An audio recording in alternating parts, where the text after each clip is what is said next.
Bismillahirrahmanirrahim. Assalamualaikum warahmatullahi wabarakatuh. Innal hamdalillah nahmaduhu wa nasta'inuhu wa nastaghfiruh wa na'udzu billahi min syururi anfusina wa min sayyiati a'malina. May yahdihillahu fala mudhillalah wa may yudlil fala hadiyalah. Asyhadu an la ilaha illallah wahdahu la syarikalah wa asyhadu anna Muhammadan abduhu wa rasuluh. Rabbi shrahli sadri wa yassirli amri wahlul 'uqdatam min lisani yafqahu qauli. Yang terhormat, kami sampaikan kepada Ustadz Ahmad Rofi Samsuri selaku dosen kami di Studi Al-Hikmah Jakarta. Yang kami banggakan, yang kami cintai, teman-teman yang tergabung dalam Studi Al-Hikmah Jakarta, mudah-mudahan senantiasa diberikan kesehatan, keselamatan, dan barokah meliputi aktivitas dalam perjuangan kita. Yang pertama, mari kita syukuri nikmat Allah Subhanahu wa Ta'ala, yang mana pada kesempatan kali ini Allah masih memberikan kita kenikmatan iman, Islam, dan juga kesehatan. Sholawat seiring salam senantiasa kita sanjungkan kepada sang qudwah hasanah kita, Nabi besar Muhammad Shallallahu Alaihi Wasallam. Baik teman-teman, izinkanlah kami untuk presentasi kali ini akan mengangkat tema ilmu Allah. Mudah-mudahan dengan tema ini dapat memberikan spirit perjuangan dan juga semangat buat teman-teman semuanya. Bismillahirrahmanirrahim. Ilmu Allah.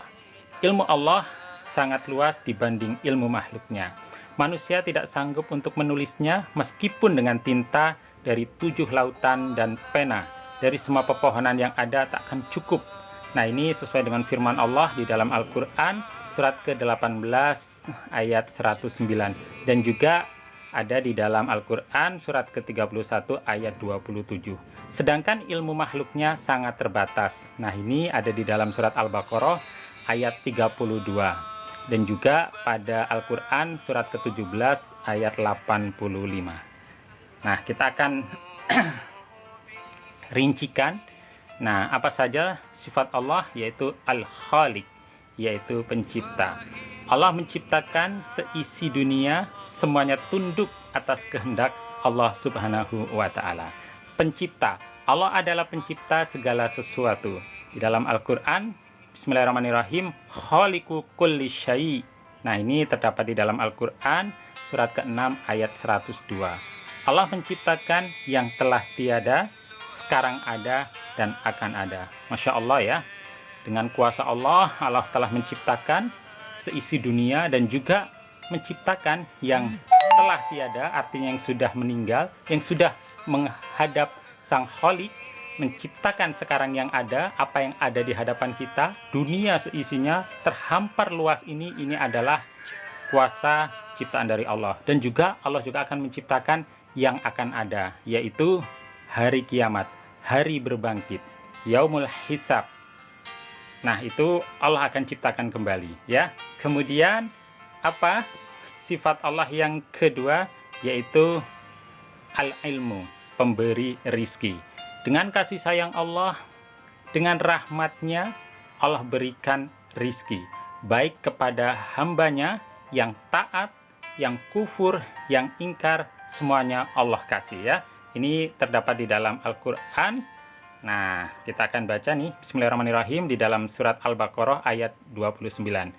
Huwallazi khalaqalakum ma fil ardi jami'a summastawa ilas sama fasawwahunna sab'a samawat wa huwa bikulli syai'in alim. Allah mengetahui. Nah, Allah mengetahui yang gaib, yang abstrak atau yang nyata, syahadah. Nah, sedikit mendetilkan pengetahuan Allah yang ditulis dalam Lauhul Mahfuz. Masya Allah ya, apa yang ada di daratan dan di lautan, semuanya tidak akan luput dari pengawasan Allah. Sifat Allah yang ketiga yaitu Al-Khassah. Nah, ini melalui jalur ilmu ya. Nah, Al-Khassah itu khusus. Nah, 2 jalur yang diberikan oleh Allah, yakni jalur cepat, atau jalur khusus ya, dan juga yang satunya adalah jalur umum atau jalur lambat. Jalur khusus dinamakan at-thariqatur rasmiyah, sementara jalur umum di sini dikatakan at-thariqatu ghairur rasmiyah. Masya Allah ya. Jadi Allah mempunyai kuasa untuk memberikan 2 jalur. Nah, kita akan kupas apa itu jalur resmi Nah, karena ini jalur resmi, maka hanya orang khusus yang menerimanya. Kemudian, ilmu yang diberikan oleh Allah melalui jalur resmi berupa wahyu. Nah, wahyu itu sendiri adalah bisikan ya, waswasah. Kemudian layuhuna, membisikkan. Nah, di sini juga ada ilham ya. Auha, ilham, petunjuk dan bimbingan. Auhaina, dan kami ilhamkan kepada ibunda Nabi Musa. Mengatur atau membentuk, dan juga Allah juga yang kuasa memberikan perintah. Masya Allah ya. Jadi tadi ada wahyu, itu adalah bisikan, kemudian ilham, petunjuk dan bimbingan. Nah, ini seperti dijelaskan di sini auhayna, nah terjadi pada ibunda Nabi Musa. Nah, bukan berarti nabi atau rasul, artinya yang mendapatkannya tidak selalunya harus nabi dan rasul. Kita akan lihat ini terjadi pada siapa, yakni pada Maryam dan juga Sarah ya. Kita akan rincikan, termasuk pemberitahuan akan karunia. Nah, di sini kalau tadi Sarah dan Maryam yang bukan jalur nabi dan rasul, nah sekarang yang kepada nabi dan rasul. Tentunya melalui apa? Allah berkata-kata langsung khusus pada Nabi Musa dan Nabi Muhammad ketika Mi'raj, melalui tabir dan juga melalui malaikat. Cara lainnya adalah melalui mimpi ya, atau suara lonceng yang memekakan telinga. Jadi Masya Allah ya, dengan kuasa Allah tadi melalui perantara yang bukan nabi atau rasul. Nah, dikisahkan pada kisah Maryam dan juga Sarah. Adapun yang melalui nabi atau rasul langsung, yaitu ketika terjadi pada Nabi Muhammad dan Nabi Musa ya. Masya Allah, Allah berkata-kata langsung khusus kepada Nabi Musa dan Nabi Muhammad ketika Mi'raj. Nah, itulah proses dari wahyu ya. Masya Allah. Nah, kita akan mengupas yang keempat, yaitu jalur ilmu al-ammah ataupun umum. Masya Allah ya, teman-teman yang dirahmati Allah Subhanahu wa Ta'ala. Nah, kita akan lanjutkan pada jalur umum. Nah, ilmu Allah diberikan juga melalui jalur umum atau jalur tidak resmi ya, itu berupa ilham. Ilmu ini tidak melalui perantara para rasul atau nabi, tetapi ditanamkan langsung oleh Allah. Tentu dibawa oleh malaikat Jibril kepada yang bersangkutan. Jadi sampainya ilmu kepada manusia secara umum itu bersifat langsung atau mubasyarah. Nah, di sini langsung ya, kecerdasan berpikir, mampu mengerti dengan terang, dan sanggup pula memberikan pengertian kepada orang lain dengan terang pula. Jadi ada juga yang melalui jalur umum ya. Nah, di sini ada perantara dari malaikat tadi. Nah, perbedaan kecerdasan manusia. Perhatikanlah bagaimana kecerdasan manusia itu berbeda-beda, meskipun satu ibu dan bapak. Kemudian siapa yang memberikan kecerdasan lebih baik? Orang tertentu dan kurang pada orang yang lain dalam satu bidang. Tapi Allah yang memberikannya, bukan karena orang tua atau guru atau sekolah. Bahkan binatang pun diberikan kecerdasan, berang-berang yang mampu membuat bendungan yang manusia pun baru mampu membangunnya pada abad ke-20. Jadi Allah memberikan perumpamaan, bahkan binatang pun diberikan kecerdasan ya, berang-berang yang mampu membuat bendungan, yang manusia pun baru mampu membangunnya pada abad ke-20. Subhanallah ya, walhamdulillah, wala haula wala quwata illa billah ya, dengan kebesaran Allah. Jadi di sini Masya Allah ya, dengan kuasa Allah tidak hanya tadi nabi dan juga rasul dan juga pada contoh yang lain, bahkan perumpamaan binatang pun disebutkan di sini. Kemudian yang kelima yaitu kita akan jelaskan lagi. Nah, kelanjutannya adalah al-ayatul kauliyah, ayat-ayat kauliyah. Nah, apa itu ayat-ayat kauliyah? Kita akan bahas tentunya ya. Ayat kauliyah, wahyu yang diberikan kepada Rasul, disebut pula ayat-ayat kauliyah sesuai dengan firman Allah ya. Ayat kauliyah ini ada yang dalam bentuk lembaran-lembaran atau suhuf, ada pula yang berbentuk kitab. Sedangkan yang berupa kitab yaitu Taurat, Zabur, Injil, dan Al-Quran. Al-Quran sendiri selalu disebut dalam kitab-kitab sebelumnya ya. Subhanallah, kita tentunya harus bersyukur bahwa kehadiran Al-Quran ini memberikan keistimewaan buat kita, umat yang ditakdirkan lahir atau ada di akhir zaman, namun kita diberikan keistimewaan yaitu Al-Quran yang saat ini ada adalah melengkapi kitab-kitab sebelumnya. Dan tentunya telah disebut pada kitab-kitab sebelumnya ya. Subhanallah walhamdulillah wala ilaha illallah wallahu akbar. Kemudian yang keenam adalah wahyu, al-ayatul kauniyah, ayat-ayat kauniyah. Kalau tadi kita telah mendengar ayat-ayat kauliyah, nah sekarang kita akan mengupas apa itu ayat-ayat kauniyah. Ayat-ayat kauniyah, alam terlalu luas untuk dikaji oleh manusia, sehingga kesempatan untuk menemukan hal-hal baru selalu terbuka lebar ya. Sedangkan ilham yang diberikan kepada manusia berupa ayat-ayat kauniyah tentang fenomena alam atau sunatullah di alam semesta ya. Nah, ini ada di dalam Al-Quran surat yang ketiga ayat 190.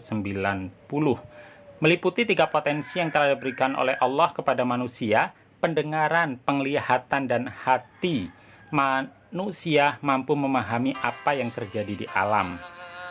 Merumuskannya dalam suatu ilmu pengetahuan diaplikasikan menjadi teknologi yang berguna. Masya Allah ya.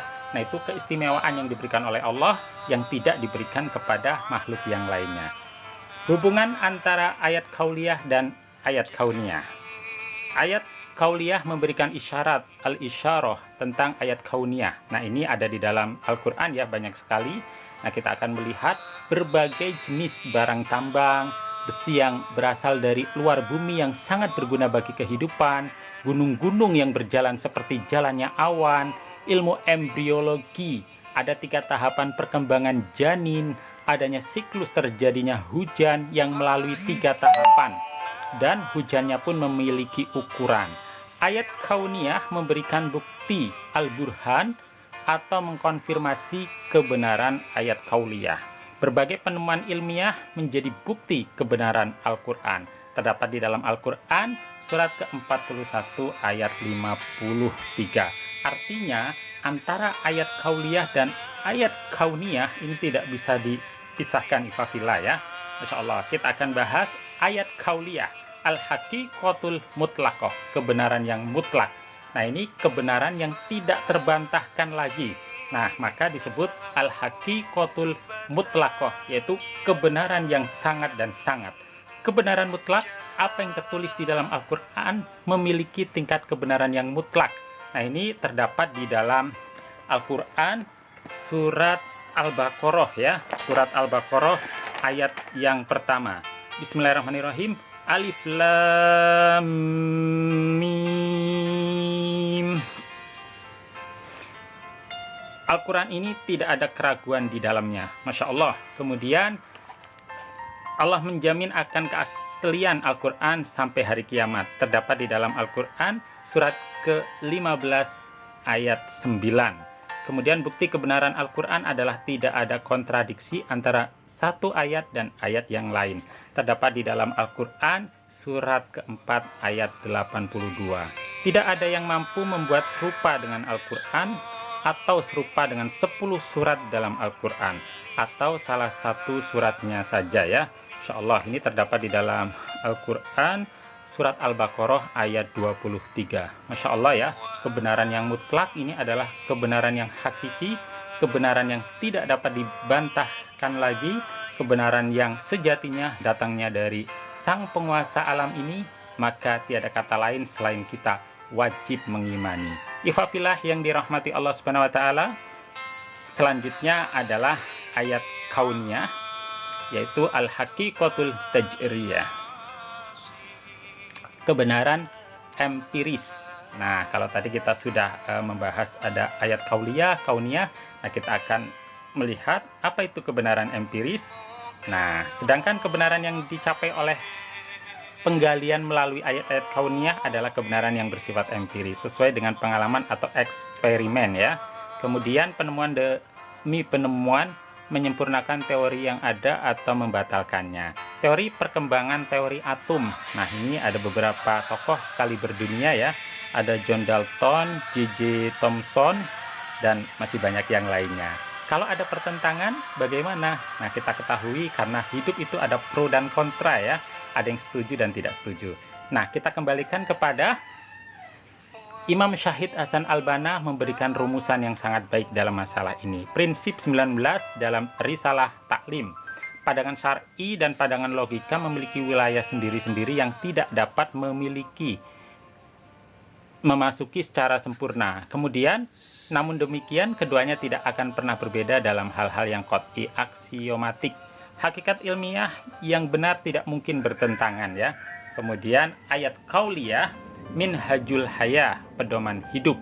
Nah, apa sih pedoman hidup kita? Tentunya adalah Al-Qur'an Al-Karim.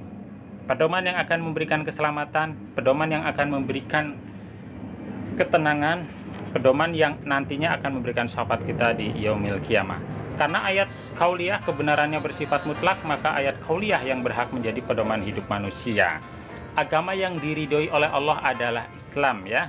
Innad dina indallahil Islam. Siapa mencari agama selain Islam tidak akan diterima dan di akhirat akan merugi. Al-Quran bersama As-Sunnah telah merinci berbagai pedoman dalam berbagai sisi kehidupan. Manusia dengan Allah, manusia dengan sesamanya, manusia dengan makhluk hidup lainnya, kemudian juga manusia dengan alam semesta. Masya Allah ya, Al-Quran dan Sunnah ini mencakup dari berbagai aspek.